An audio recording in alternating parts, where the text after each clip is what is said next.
Saya calon guru penggerak Angkatan 9, nama Puluk Bintang Natalis Petpahan dari SMA Negeri 1 Pangaribuan, Kabupaten Tapanuli Utara, Provinsi Sumatera Utara.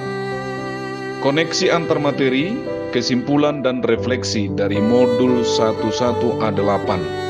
Sebagai pertanyaan pemantik dalam membuat kesimpulan dan refleksi terhadap pemikiran-pemikiran Ki Hajar Dewantara, yang pertama, apa yang Anda percaya tentang murid dan pembelajaran di kelas sebelum Anda mempelajari modul 11? Yang kedua, apa yang berubah dari pemikiran atau perilaku Anda setelah mempelajari modul ini?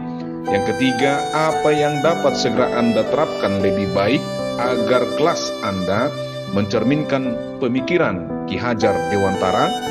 Sebelum mempelajari modul 11, saya menganggap bahwa murid itu sekedar sekumpulan siswa yang diajari untuk mencapai kelulusan dengan selembar ijazah. Murid itu sekumpulan anak didik yang menuntut ilmu sampai tuntas sesuai dengan pencapaian pembelajaran. Sebelum mempelajari modul 11 ini, saya menganggap bahwa pembelajaran itu adalah mengajarkan ilmu atau hanya sekedar mentransfer ilmu pengetahuan sesuai dengan jurusan kita.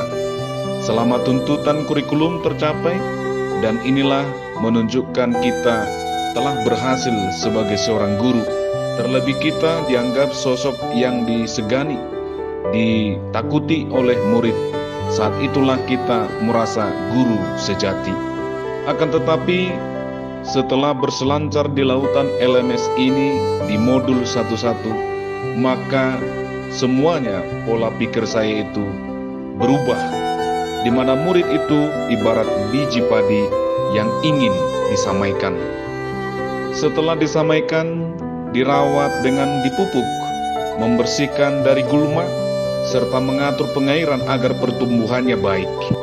Perawatan terhadap padi tersebut tidak lepas dari hal menuntun tumbuh kembangnya tanaman tersebut. Hal inilah yang menggambarkan filosofi pendidikan dari Bapak Ki Hajar Dewantara, yaitu menuntun murid.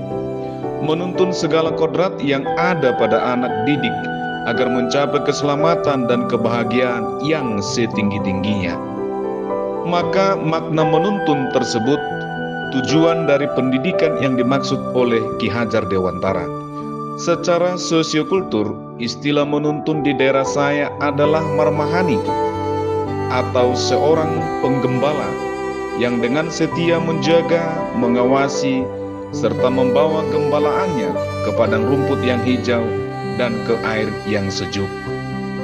Untuk melaksanakan menuntun tersebut, maka kita melakukan trilogi pendidikan dari Bapak Ki Hajar Dewantara sebagai pijakan dalam pengelolaan pendidikan, yaitu yang pertama, Ing Ngarso Sung Tulodo, yang artinya di depan memberi teladan. Yang kedua, Ing Madya Mangunkarsa, yang artinya di tengah sebagai pengayom, membangun ide dan memberi gagasan. Dan yang ketiga adalah Tutyuri Handayani, yang berarti di belakang memberi dorongan, motivasi, dan dukungan terhadap murid. Yang berubah dari pemikiran atau perilaku saya setelah mempelajari modul ini adalah perilaku saya sebagai pendidik yang selama ini mengejar ketuntasan materi, mengejar tuntutan dari siswa dengan evaluasi harus di atas KKM, mengejar popularitas sebagai guru. Dan jika murid melakukan kesalahan seperti bolos, tidak mengerjakan tugas, bermain saat jam pelajaran, tertidur di kelas, dan tidak memperhatikan saat memaparkan materi, maka saya berikan hukuman sebagai efek jera, dan saya berpikir dengan kekerasan dapat merubah murid menjadi ke arah yang lebih baik. Perubahan pada murid terjadi karena rasa takut yang meliputi pribadi murid dan tidak bertahan lama atau hanya sementara. Saya belum menyadari sepenuhnya kodrat alam sang anak, sehingga sering saya samaratakan. Belum sepenuhnya menyuguhkan model pembelajaran yang menarik, melainkan selalu monoton. Setelah mempelajari modul 11 ini, pemikiran atau perilaku saya diubahkan Karena menurut Ki Hajar Dewantara, pendidikan dan pembelajaran itu adalah menuntun dengan memberi kebebasan di mana pendidik sebagai pamong yang setia memberi tuntunan dan arahan agar anak-anak tidak kehilangan arah yang membahayakan dirinya. Setia menuntun murid untuk mengetahui kodrat anak didik, di mana peran guru itu merupakan pendamping yang setia, among yang penuh rasa empati, guru yang dipercaya murid sebagai pencari solusi, yang berperan sebagai panutan atau panutan dalam hal berbicara, panutan dalam berpakaian, dan panutan dalam bersosialisasi, sebagai pemberi gagasan yang diyakini murid, dan sebagai pendorong semangat murid. Dan guru tersebut harus menunjukkan nilai-nilai guru penggerak, yaitu yang selalu berpihak pada murid, kolaboratif, reflektif, mandiri, dan inovatif.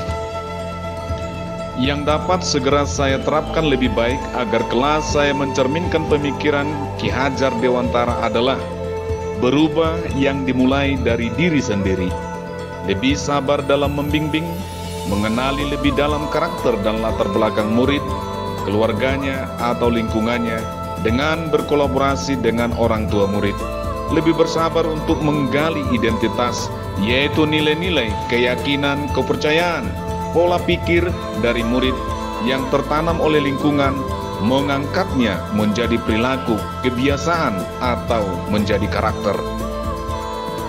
Memberikan pembelajaran yang menyenangkan dan berpusat pada murid, baik berupa video pembelajaran, pembelajaran berbasis laboratorium virtual dengan menggunakan aplikasi PET atau aplikasi OLAPS, belajar di luar kelas dengan alam terbuka, mengajarkan murid untuk saling menghormati perbedaan, saling membantu atau bergotong royong.